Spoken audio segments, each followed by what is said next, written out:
Hey everybody, Pastor Chris here. As you can probably tell both by what's behind me here and also the quality of this video, I am filming this on my laptop at home rather than at the office. Was having some computer issues there, some glitches as we're getting our upgrades on the internet. So I am doing this from my dining room, and you see half of a Picasso here behind me. And there's a couple of pretty serious things I want to talk about today for this week's preview.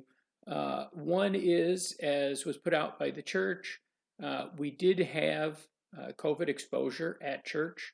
So the council, under recommendation from the worship team, has decided that we are going to follow whatever state and local mandates are for just social gatherings. Churches, because of the complications of restrictions and interference in religion, churches always kind of get a pass on these things. At least they have here in Iowa. But we decided it was in our best interest to follow these guidelines for social gatherings. We've pretty much been doing everything that the governor put out in her mandate this week, except for the mandating of the wearing of masks. Most people do, but we've not made that a policy. But starting this Sunday now, that is a policy that at worship you will have to wear a mask, and anything going on at the church where you have more than 8 people, you have to practice social distancing and wear masks as per the governor's mandate on social gatherings.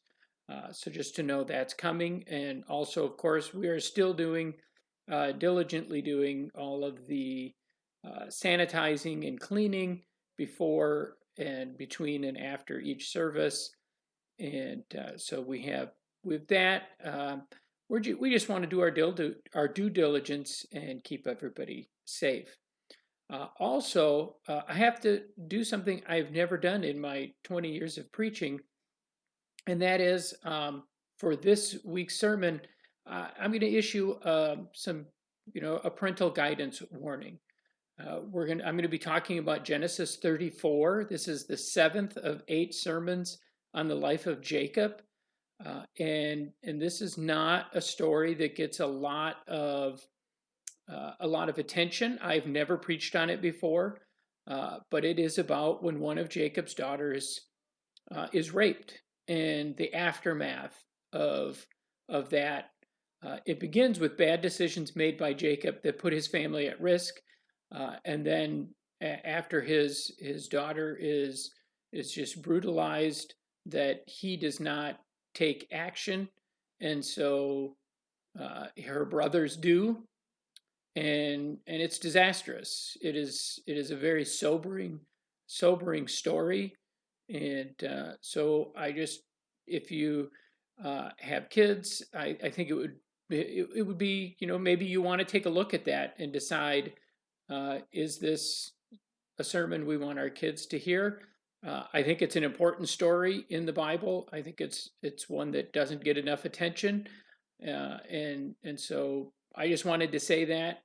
You can read it in Genesis 34, and you see why, um, you know, really the Bible is an adult story that lays out in very specific ways the brokenness of the world. That is what it is about. We're not talking about feel good stories. We're not talking about fairy tales. We're talking about God addressing the brokenness of the world. So I just want everybody to be aware of that. I don't want anybody surprised when they come, because we're going to be dealing with some pretty serious topics. With that, I just pray that you all stay safe and continue to practice all of the proper precautions to keep yourself safe these days. And in a year that just seems to throw one thing after another, please let's keep each other in our prayers. And so, either in church or online, I will see you this Sunday, and God's peace with you all.